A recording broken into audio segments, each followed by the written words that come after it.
The decisions from the United States Supreme Court were handed down fast and furious this morning. Three major ones I want to touch upon that have major implications on this country and major implications on all of our lives. The first case, SEC versus Jarkesy. It was a 6-3 vote holding that when the SEC seeks civil penalties, the defendant in these matters are entitled to a jury trial in federal court. This will have massive ripple effects on other agencies as well and their ability to impose civil penalties. We're going to talk about that. I also want to talk about the major decision in Ohio versus EPA in a 5-4 vote.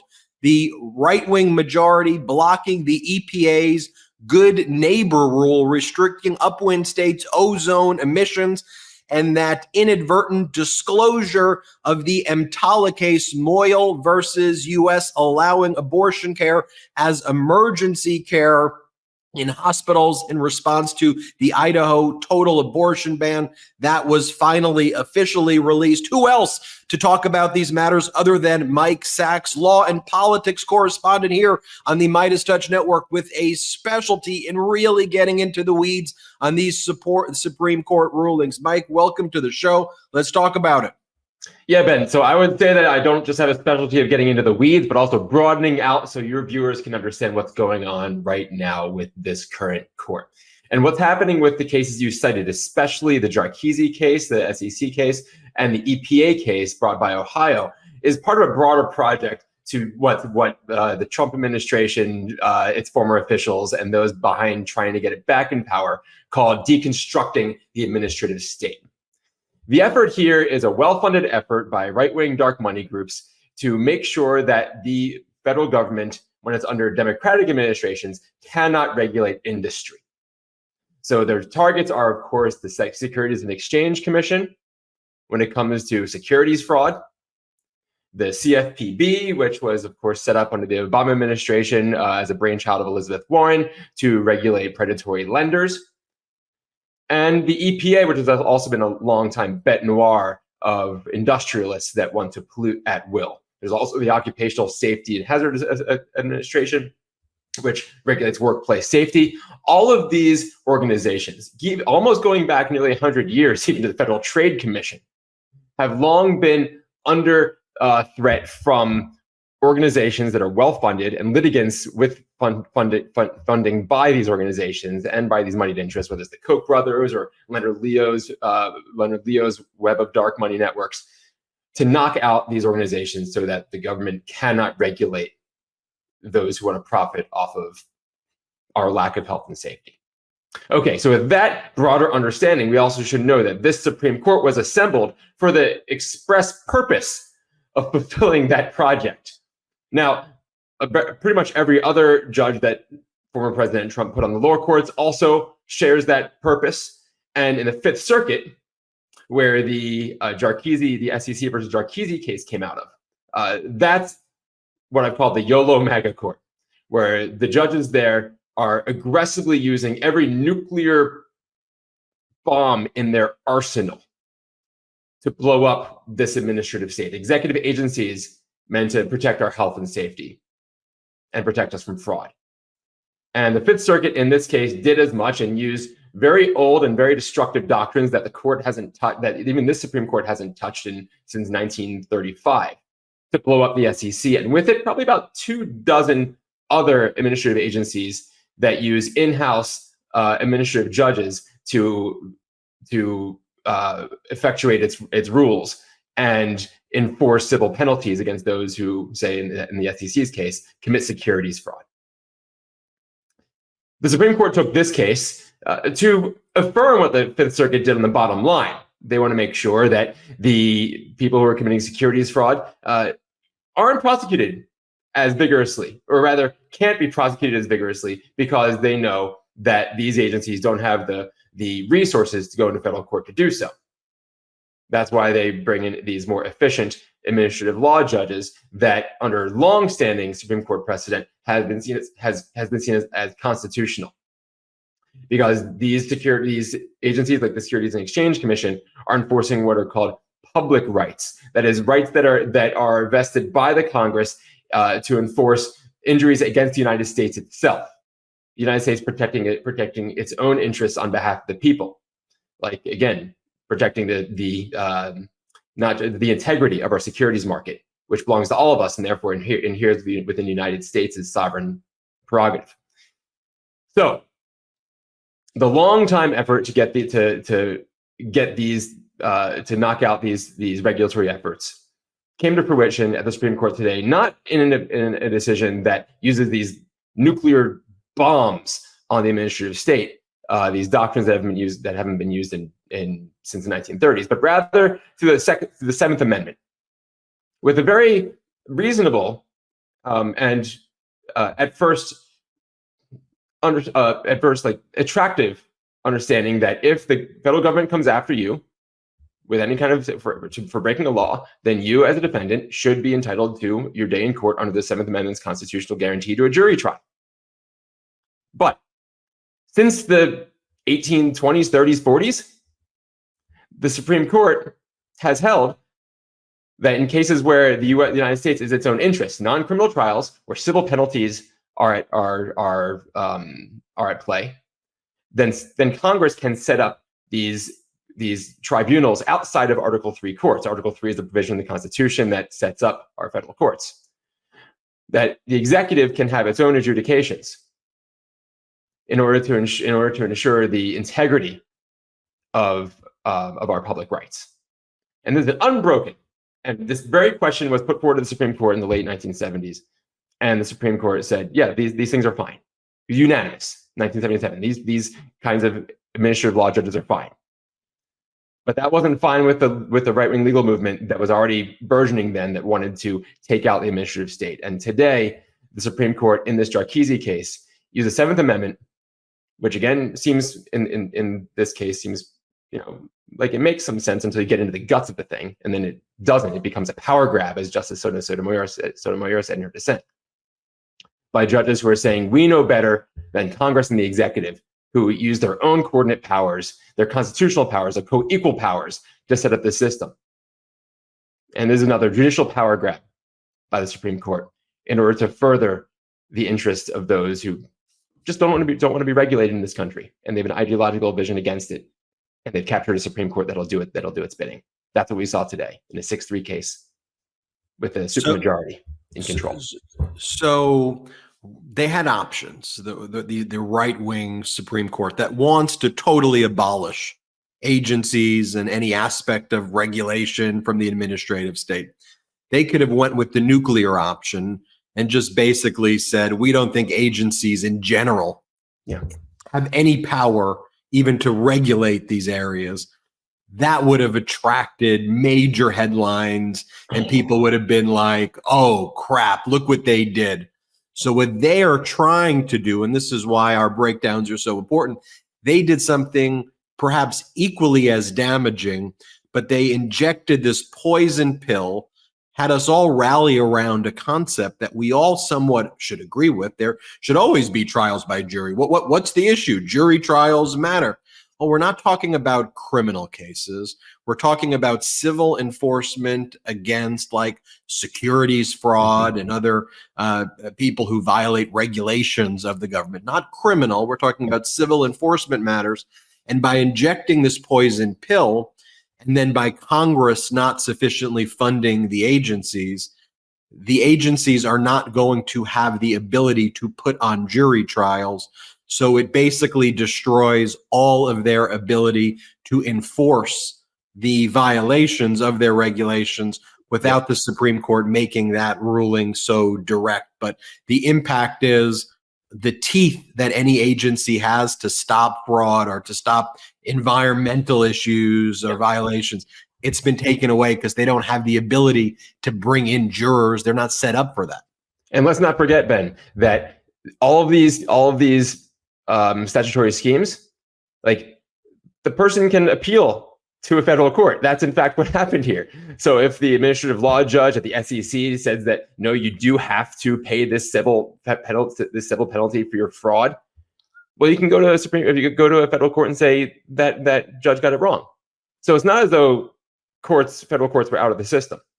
But yes, the bottom line here remains the same. Whether the Supreme Court would have generated massive headlines for just straight up blowing up federal agencies and the administrative state, or whether they have a constitutional ruling that is designed to keep them more out of the headlines. The bottom line is the same: that that polluters, that securities fraudsters, etc., are now far less likely to be held accountable, and that's ultimately part of the project here. You know, one of the interesting things in the Ohio versus the EPA case, where the right-wing majority blocked the EPA's good neighbor rule restricting upwind states' ozone emissions. It sounds more complicated than it is, but it's just an effort to try to help the environment. But it was interesting to find Amy Coney Barrett siding actually with the Democratic-appointed justices and actually showing that was she, you think, showing that she actually cares about the environment, or was there something else going on there? Yeah, there was something else going on here. This case came before the court in what's called an emergency posture, the emergency docket. There was no final ruling below that the court was reviewing. It was the Ohio and almost 24 other states, largely Republican controlled, coming to the court to try to have emergency relief to block the EPA's good neighbor rule. There wasn't any final rule. There wasn't a developed record. There was nothing really that compelled the court to step in here.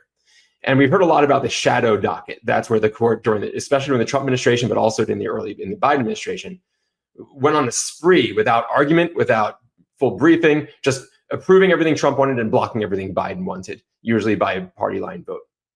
And that got a lot of criticism. And the court started to pull back. And one of the leaders in pulling back from employing the shadow docket to its full extent was Justice Barrett. And this case can be understood, her dissent in this case can be understood as her uneasiness in using the shadow docket, even when some light's cast on it because there was oral argument in this case, but using the emergency docket to make a decision that will ultimately have massive impact. And her dissent today, again, on behalf of the 3 Democratic appointees, Justices Sotomayor, Kagan, and Jackson, wasn't really quibbling with the merits, although she said she was tentative about the merits on this case. She was talking almost entirely about how the majority, the 5-justice majority, got it wrong by jumping in at this stage and blocking the good neighbor rule, as opposed to waiting for the case to develop further in the lower courts on such a voluminous record. And it was a huge record, like tens of thousands of pages, that just she said she wasn't comfortable really weighing in at this stage before that was fully developed. Yeah, and the good neighbor rule, why it's called the good neighbor rule, is that it was limiting the downwind pollution from power plants in pollution-heavy states to be a good neighbor.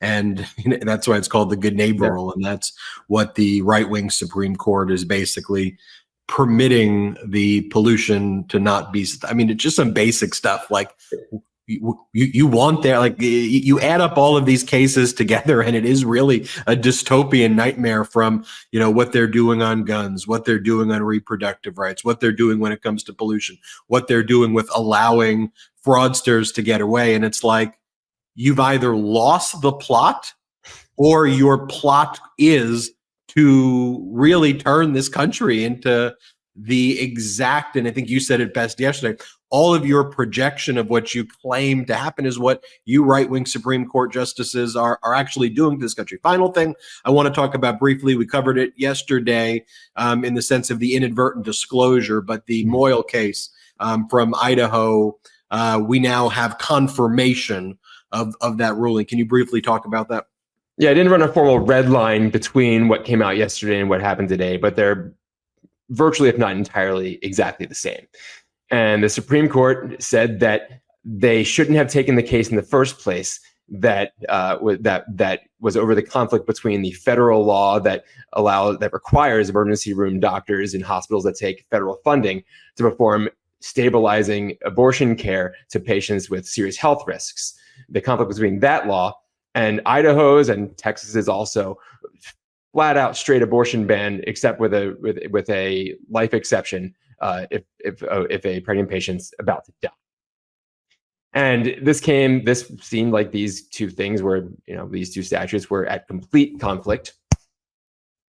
But during oral argument, Justices Barrett and Kavanaugh, as we now know, Chief Justice Roberts, found a way to start to say, no, they're not actually fully in conflict. They could actually they could work in harmony, and there might not be that much difference between the two of those. So let's try to get a majority around that, so that we can keep this issue out of an election year issue, because we're not going to side with the federal government. We're not going to strike down Idaho's ban. We don't want to do that. That's what these justices were saying.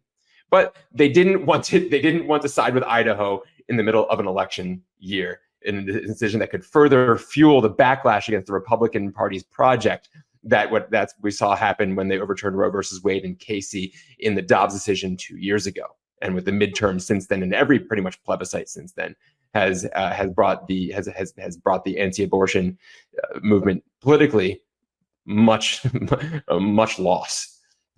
So no, here you had these three judges that were the court's Republican power center, trying to avoid that fate for their own co-partisans in the electoral arena and put off this issue past the election. But their three fellow Republicans weren't blinking. They said no, the Idaho law should stand. The federal law should not preempt the Idaho from enforcing its abortion ban on doctors that perform abortions to save the health of a mother, let alone the life of a mother. And then the three Democratic appointees weren't blinking either, and they believe that, and they said straightforwardly that this law does cover, the federal law does preempt the Idaho ban, and doctors in Idaho's hospitals should be able to perform these health-saving abortions. So no one blinked, which meant that those three were not able to get a 5-justice majority for their position, but they were able to get a majority to say we shouldn't have taken this case, and that stay we put in that was letting Idaho enforce its ban while we were considering this case, that's gone.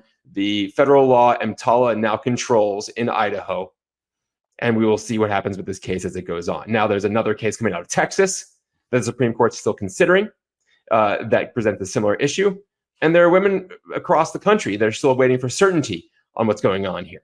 Now, there was a nuclear bomb, another one, put into Justice Barrett's concurring opinion, saying that the Idaho should argue in the lower courts that EMTALA violate the spending clause of the Constitution. That is, the Congress cannot put forward a law tying its Medicare funding to hospitals on states doing something that states have criminalized, in this case, providing abortions.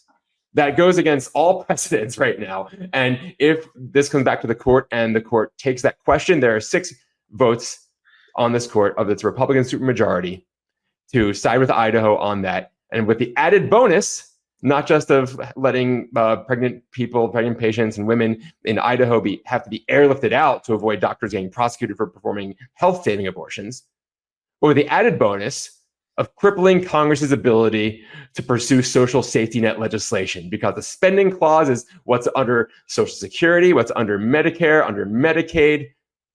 Guess what? That's a long-term project of the right-wing legal movement too, is to further cramp Congress's power to do progressive legislation to provide for the health and safety of Americans and to keep our social safety net intact. So that's on the chopping block too, after the election, of course. You and I went to law school together, graduated about 14 years ago.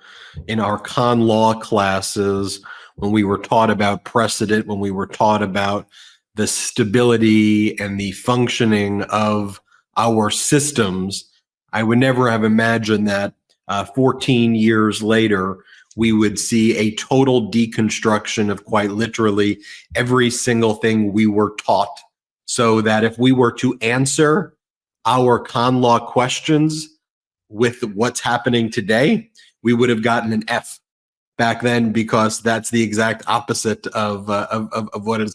I know you're chomping at the bit to say something before we go, but I'll let you make the final comment. Well, yeah.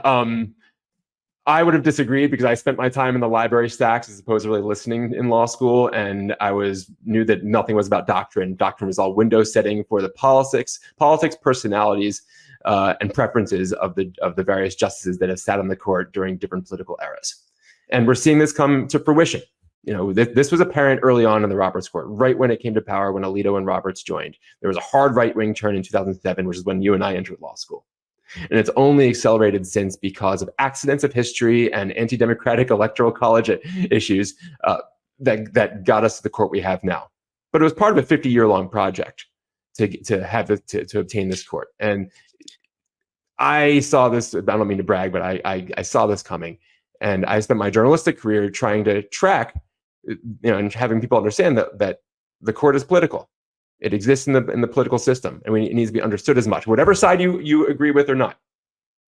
But when the court turns against democracy itself to achieve its political ends, that's where I got off the bus on the journalistic lens and understood what's going on here is something that takes a full understanding of the project at play. So you were smarter than me in law school. I was just fighting for those A's, but oftentimes getting the B. We'll be back, Mike and I. Thanks everybody for watching. Hit subscribe. Let's get to 3 million subscribers. Appreciate you do it, court accountability, and glad to have you here on the MeidasTouch Network. Let's hit subscribe. Thanks for watching. We'll be back with more Supreme Court updates. Have a good one. Love this video? Make sure you stay up to date on the latest breaking news and all things Meidas by signing up to the MeidasTouch newsletter at MeidasTouch.com/newsletter.